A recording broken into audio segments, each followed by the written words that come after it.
Mga kumpare, kumare, danas nyo rin ba ito? At ito, ispatan nyo itong nabili ko na raincoat mga kumpare. Ang Moto Wolf version 1, 1,000 plus only. Dahil December 2023 ko pa siya binili, pero hanggang ngayon buo pa rin siya. Goods na good! 2019 nung nagkaroon ako ng motor at simula nun, papalit-palit ako ng raincoat. Dahil laging nasisira ang pundilo at bandang kilikili ng aking mga raincoat. Pero syempre, nagtatrabaho lang tayo, naghanap tayo ng afford lang natin dahil nga may pamilya na tayo. Kaya nagtitiis tayo na bumili ng mumurahing mga raincoat.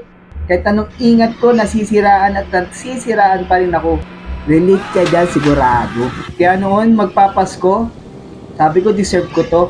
Nag-ipunan ko talaga siya para makabili man lang ako. Dahil alam ko magiging worth it ang pera ko dahil sa brand niya ng Moto Wolf. Dahil alam na mga motorista yan, pag Moto Wolf, matibay yun kumpare. Dahil ang raincoat na to ay gawa sa polyurethane and silk. Kahit i-research nyo. At meron itong inner mesh lining para breathable, hindi yung dumidikit sa balat mo yung raincoat.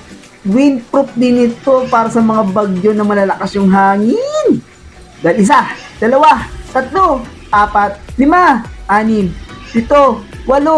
Diyos ko, tinadtad dito ng mga adjustable velcro.